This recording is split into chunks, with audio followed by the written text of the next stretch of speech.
بکتے ہیں, وہ صحابہ کو برا بھلا کہتے ہیں. میرے عزیز دوستو, اگر صحابہ کرام کو ہی برا بھلا کہیں گے ہم, اگر صحابہ کرام کی شخصیتوں کو ہم داغدار کر دیں گے تو ہمارے پاس بچے گا کیا؟ ارے ان صحابہ سے تو ہم نے سیکھا ہے علی کا مقام کیا ہے, ان ابو بکر صدیق نے تو ہمیں بتایا ہے, فاروق اعظم نے تو ہمیں بتایا ہے, عثمان ذو النورین نے تو ہمیں بتایا ہے, ابو ہریرہ نے تو ہمیں بتایا ہے کہ حسین کا مقام کیا ہے, علی کا مقام کیا ہے, فاطمہ کا مقام کیا ہے, زین العابدین کا مقام کیا ہے. یہ ہمیں کس نے بتایا ہے؟ یہ ان صحابہ نے بتایا ہے. اگر صحابہ کی شان میں گستاخیاں کی جائیں گی تو ہم کیسے جانیں گے مولائے کائنات کو؟ ہم کیسے جانیں گے ان جو ہے خاندان رسالت کی تعظیم کرنے کو کیسے پہچانیں گے؟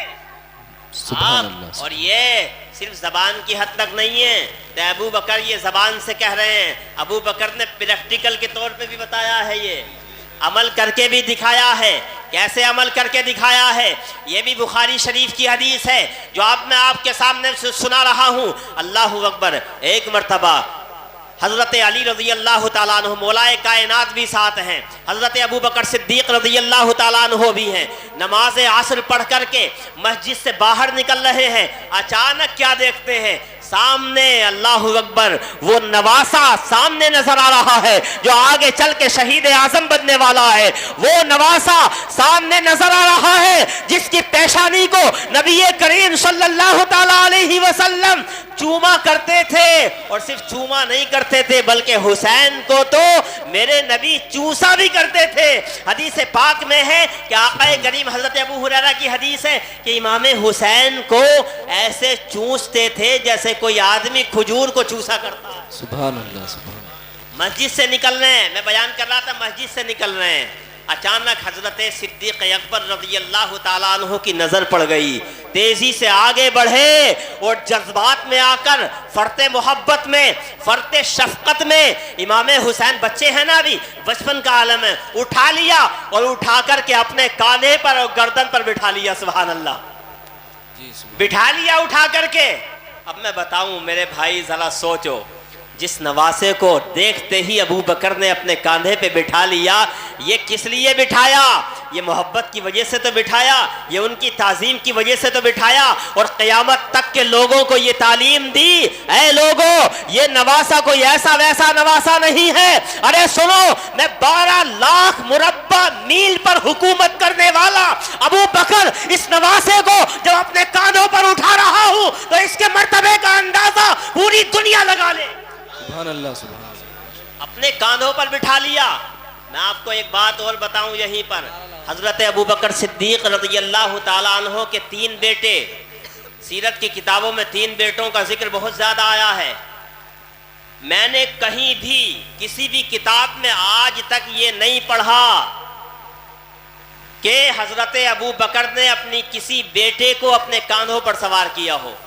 آج تک میں نے کسی کتاب میں یہ نہیں پڑھا کہ حضرت ابو بکر نے, اور اگر کوئی کہے کہ ہم نے پڑھا ہے تو میں پوچھوں گا کہاں پڑھا ہے, تو پتا وہ کیا کہے گا, فلاں کتاب میں پڑھا ہے. تو میں کہوں گا تو نے ابو بکر کے بارے میں کہ انہوں نے اپنے بیٹے کو اپنے کاندھوں پر سوار کیا فلاں کتاب میں پڑھا ہے, لیکن میں جو کہہ رہا ہوں میں نے یہ کہاں پڑھا ہے کہ حسین کو ابو بکر نے اپنے کاندھے پر سوار کیا ہے. یہ قرآن کے بعد سب سے افضل کتاب بخاری میں پڑھا ہے. بخاری میں آنا اس بات کی اہمیت کو بتاتا ہے کہ ابو بکر اپنے بیٹوں کو اپنے کاندھوں پہ سوار نہیں کرتے, حسین کو اپنے کاندھوں پر سوار کرتے ہیں. آج لوگ ابو بکر کے بارے میں الٹی سیدھی باتیں کرتے ہیں, ابو بکر کو الٹا سیدھا بولتے ہیں. ارے نادانوں, کتنی محبت کرتے تھے خاندان رسالت سے حضرت ابو بکر, کتنا پیار کرتے تھے. اگر میں روایتیں سنانے پہ آؤں نا, چونکہ وقت بہت کم ہے, پوری رات گزر جائے گی ان روایتوں میں جو صرف اس بات پر ہے کہ خاندان رسالت سے حضرت ابو بکر صدیق کی محبت کتنی زیادہ تھی. پوری رات. نعرہ تکبیر, نعرہ رسالت, مسلک اعلی حضرت, مسلک اعلی حضرت, فیضان اعلی حضرت, نعرہ تکبیر. ہر صحابی رسول, ہر صحابی رسول جنتی جنتی, ہر صحابی رسول